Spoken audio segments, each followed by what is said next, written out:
Zach and Dora live across the street from Mr. Highsmith, a sculptor. He lives with his maid, Ruth Quaylen. Ruth Quaylen moved in after Mr. Highsmith's wife mystery death 9 years ago. Zach hears Mr. Highsmith and Miss Quaylen arguing very loud. He heard her yell that she was quitting. Later, Zach and Dora see Mr. Highsmith carrying a suitcase to his car and leaving alone. He arrives later that day empty-handed. They started to get suspicious and decided to find out what happened to Miss Quaylen. The day after, Zach was excited to go to work at the mansion. He looked around the grounds but found nothing. He did manage to find some information and couldn't wait to tell Dora about it. Mr. Highsmith came downstairs when I was finished cleaning the fireplace. He was even more nervous and weirder than most times. He also said he fired Miss Quaylen. He said, looking confused. Dora frowned and said, "I thought she quit." "She did. I don't know why he's lying to me," Zach said, kind of confused but also suspiciously. Zach went to the library to find out some information. Zach got back from the library that afternoon and had a lot of news for Dora. He found Dora in their house sitting down on the sofa and said, "Guess what? I found out Mr. Highsmith's wife was murdered 9 years ago, supposedly by a prowler, but the case was never solved. Also, his wife's maiden name was Crookston." And he said very excitedly, "Cool!"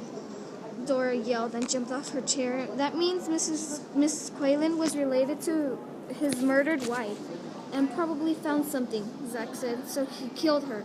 I saw smoke coming out of one of the chimneys, but it was very hot that day," Dora added. "Maybe it's time to call the police," Zach said as his eyes lit up.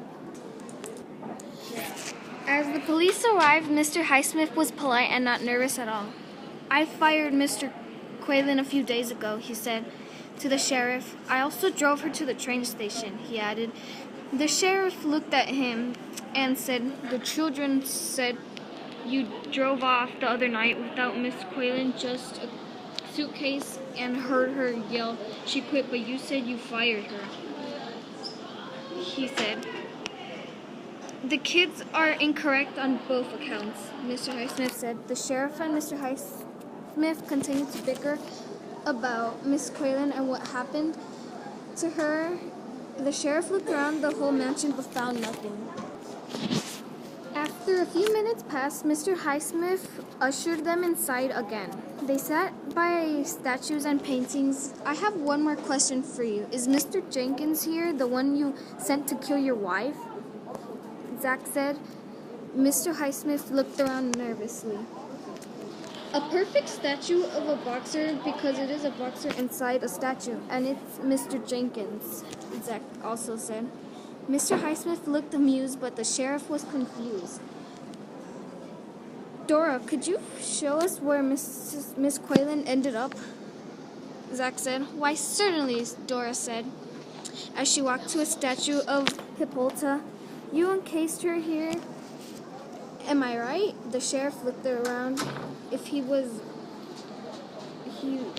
looked around and asked Mr. Highsmith, "Were you living with 2 bodies?" Mr. Highsmith said, "Not only 2, Mr. Highsmith said, giggling.